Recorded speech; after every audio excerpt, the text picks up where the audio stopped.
Today I'm walking through Elmwood Cemetery, one of the oldest and most historic cemeteries in Detroit. Established in 1846, Elmwood was designed during a time when cemeteries were meant to feel like peaceful park-like spaces.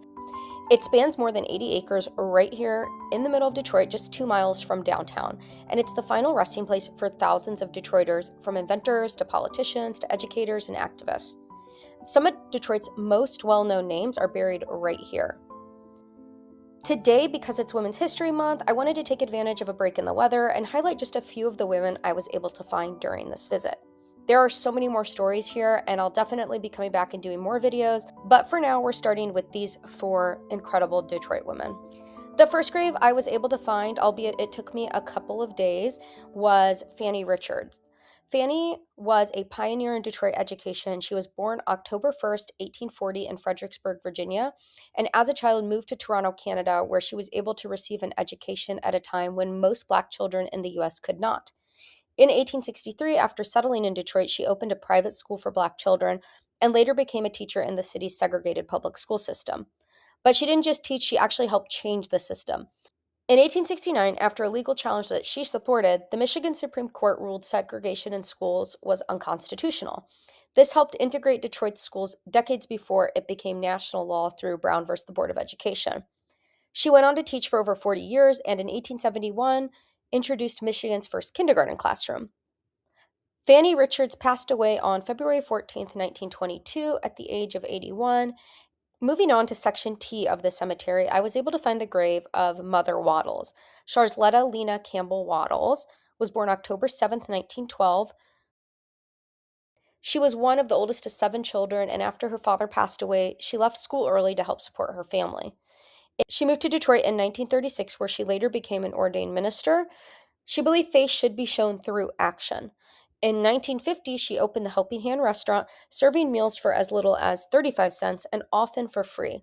In 1956, she founded the Mother Waddles Perpetual Mission, which provided food and clothing, job training, and support to thousands of Detroit residents. She also raised 9 children, balancing family and service. Mother Waddles passed away on July 12, 2001, at the age of 88, and her mission still serves Detroit today. Not far from Mother Waddles, you'll find Martha Jean the Queen Steinberg. She was born September 9, 1930, in Memphis, Tennessee. She began her radio career in 1954, becoming one of the first female disc jockeys in the country. In 1963, she moved to Detroit and became a powerful voice on stations like WCHB and WJLB. During the 1967 Detroit uprising, she went on air and called for calm, a moment many believe helped prevent further escalation. She later became an ordained minister and even purchased her own radio station in 1982, continuing her work in both media and ministry.